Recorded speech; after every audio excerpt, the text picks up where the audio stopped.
сега е време да ја најавиме следната гостинка на нашата Искра, која што е креативна и го најавува нејзиното најново дело "Се уште можам нешто да сторам". Фросина Пармаковска, писателка. Добро утро, Фросина, добре ни дојде, честитки, навистина многу надежен наслов. Браво. Добро утро, добро најдо. Така.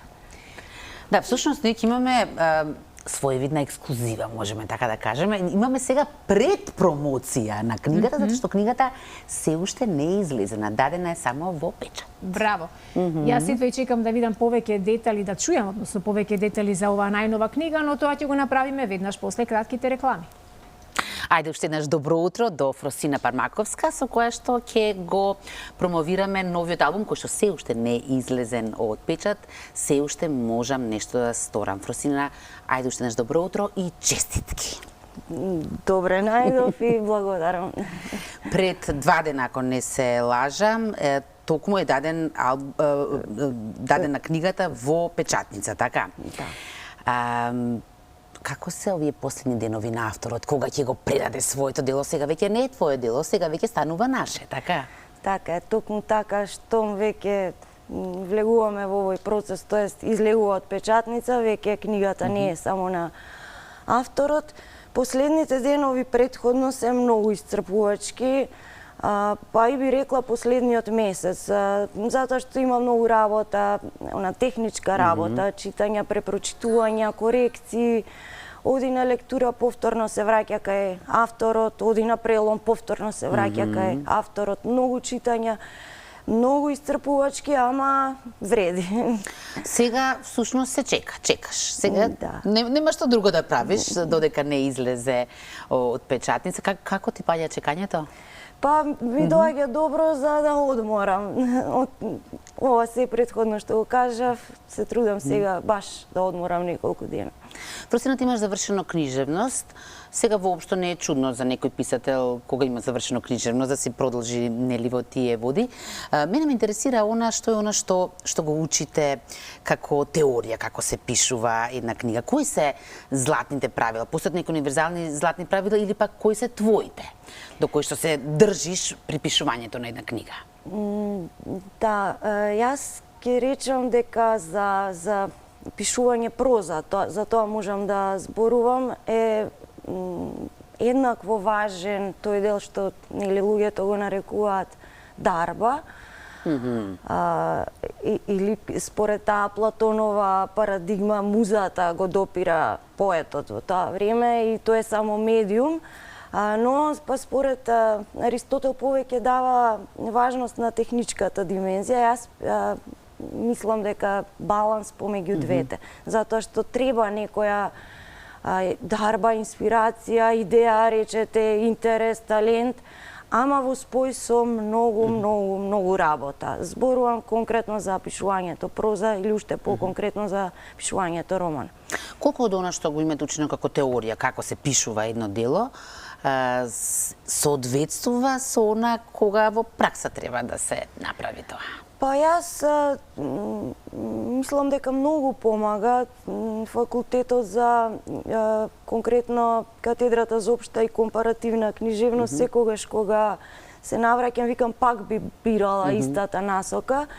Помага многу, имавме многу убави предмети, многу квалитетни професори, многу современи методи за учење и мислам дека помага многу, го трасира патот, а потоа многу останува на поединецот, на неговата желба, на неговата упорност со оваа професија што знаеме како е сепак пишувањето. А и мора да се излезе од рамките за Така, да. Да се биде добар и впечатлив и уникатен. Кога зборуваме за впечатливоста, уникатноста, она по кое што добрите познавачи на пишаниот, убавиот пишан збор го издвојуваат кај тебе, тоа е твојата умешност да напишеш впечатливи карактери, ликови. На што се должи тоа? Тоа вршиш некоја анализа, не знам, прониклива си или едноставно таква си по природа? Ги анализираш можеби луѓето? Па, тоа е многу интересно прашање, затоа што сите романи до сега, можда и до крајот на животот, не ми почнале мене од приказна, од идеја за приказна, туку ми почнале од идеја за лик. Тој лик некако се појавува во мојата глава и после се исцртува, баш како скелет се појавува и после заедно ги бараме, нели, атрибутите на ликот, приказната, заедно ја бараме приказната, која што во почетокот секогаш, да, има малку, нешто му се случува, има многу малку приказна, ама пред се ликот, неговата необичност, неговата снаодливост до светот, некои предизвици со кои што мора да се соочи, ама секогаш и за така. Идејата ми е во ликовите, кои што после се градат. Често те прашуваат дали ти се измислени или реални ликовите, ти велиш дека се измислени. Нели тоа малку потешкиот пат? Полесно кога имаш готов лик, примерок што постои, едноставно да го опишеш, отколку сама да го искреираш. Или пак сакаш да го одбереш потешкиот пат? Па да, од една страна може да е потешко, зашто нели се почнува од нула, ама па од друга страна ја имате целата слобода во светот што сакате да правите со тој лик и со тој свет, нели, што го испишувате. Така што да, ликовите се измислени, сега секогаш нешто од слушнати ликови, приказни, познати ликови, секогаш нешто може да влезе, ама во форма на инспирација, во некаков како некоја иницијална каписла, никако испишување на туги приказни, она зборувам од А до Ш, ама некаков мотив, некаква инспирација, некој пулс од луѓето што ги познавам може да се најде во ликовите. Ние, Фросина, овде на маса ги имаме предходните твои 4 романи, новиот од оправдани причини се уште го немаме, но затоа имаме насловната страница како таа ќе изгледа. Еве сега да ја погледнеме, се уште можам нешто да сторам, додека ја гледам, јас само да им кажам на гледачите дека подоцна во текот на разговорот ќе вклучиме двајца кои што ќе ја добијат оваа книга за отприлика 10 дена, кога ќе излезе од печат. Ајде сега, Фросина, да почнеме од насловот. Колку ти значи, колку внимателно го одбираш насловот? Насловот... Ти значи ли те мачи? Еве така да речеме. Овде ме мачи, да. Насловот секогаш на крај ми доаѓа. Самиот роман некако го раѓа насловот.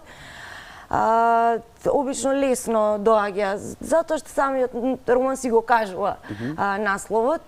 Со овој роман не беше таков случај, затоа што не знам зошто. На крајот, можеби поради целата исцрпеност, веќе ми беше и потрошена и креативната енергија, многу се намачив со насловот. Единствен наслов што ми беше како работен и што го имав беше исчезнување, кој што природно, ете, кога ќе го прочитаат читателите романот, навистина е соодветен наслов на романот, меѓутоа после одбројување и навраќање ќе звучи како дел од трилогија, а не се поврзани. Ке е збунувачки за публиката, значи. Да, и тука улета Нено, мојот издавач, Нена Стевоvić од Или.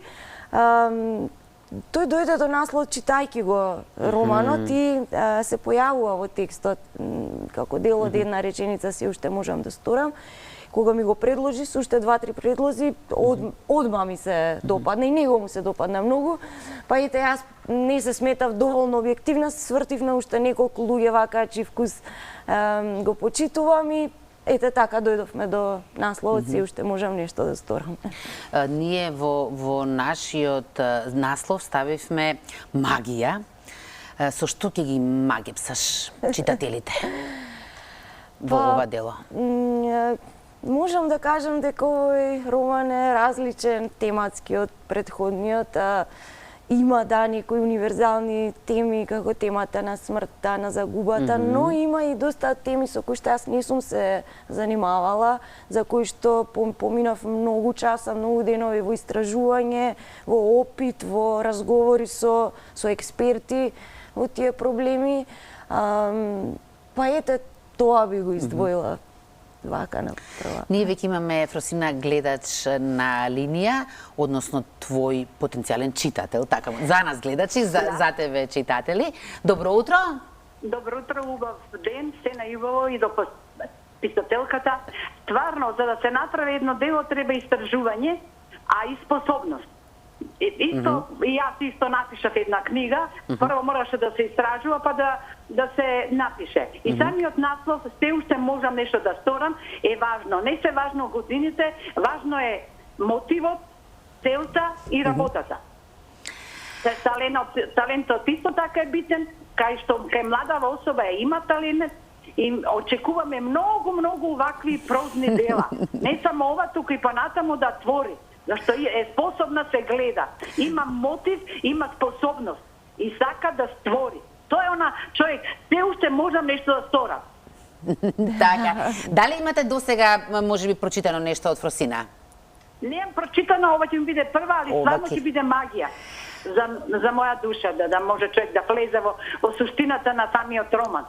И да истражува. Јас многу ви благодарам од името на Фросина на овие зборови, за овие желби што ги упативте, и само да ви појаснам дека за 10 дена, што значи по 5 декември, веќе ќе можете да појдете во Или, што се наоѓа во центарот на Скопје, ќе се информирате дотокаш доколку случајно не знаете каде се наоѓа. После 5 декември се надевам ги оставивте вашите податоци и со вашето име и презиме ќе успеете да добиете едно од првите изданија, така? Можда и првата книга. Може би и првото. Уште еден гледач рековме дека ќе вклучиме во емисија. Добро утро.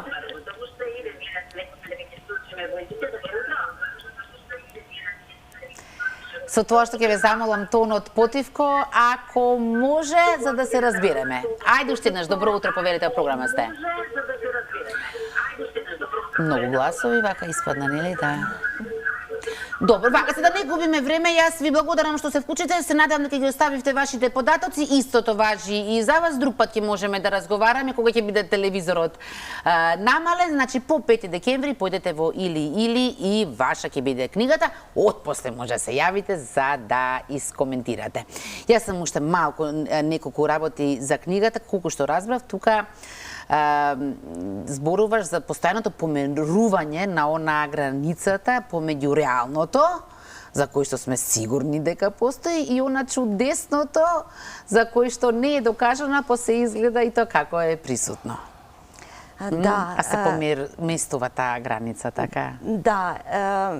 Ете, се радувам многу баш за ова што го спомена, затоа што магичниот реализам како книжевен феномен многу ме има понесено одамна, дури мојата магистерска баш ја пишував на таа тема и секогаш со голема жал зборувам за тоа што многу малку има во нашата книжевност магично реалистични дела, романи, проза, а самата наша земја е многу податлива за вакво пишување и секогаш велам штета, ете, ниту јас што не пишувам, ама еве во овој роман има тоа чудесниот елемент, магичниот елемент и тоа како присутен.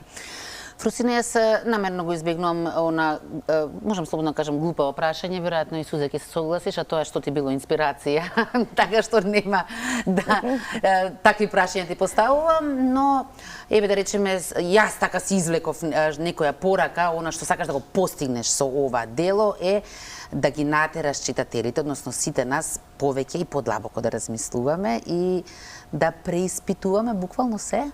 Ништо не е така како што изгледа? Ништо не е така како што изгледа, но еднакво, ете, вербата во чуда. Може да се тоа и вистински чуда, тоа е многу важна, еве, порака што би ја издвоила од романот, затоа што, еве, да не откривам, нели, некои специфичности, ама нема да откриам ако кажам дека на ликот му се случува една бура од настани. Знаете како кога ќе ви се растипе машината за перење, па одма рикнал телевизорот, се наеднаш, само се животни.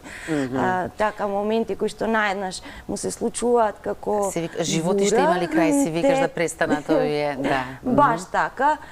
И тој доаѓа во еден момент кога за малку ќе изгуби таа верба дека чудата се случува, дека може сами да ги направиме, но нема да кажам што ќе се случи на крај. Сосема доволно сето ова после 5 декември ќе знаат и гледачите за што станува збор. Сузе? Фросина, благодарам многу и посакувам до многу луѓе да допре твојот најнов роман.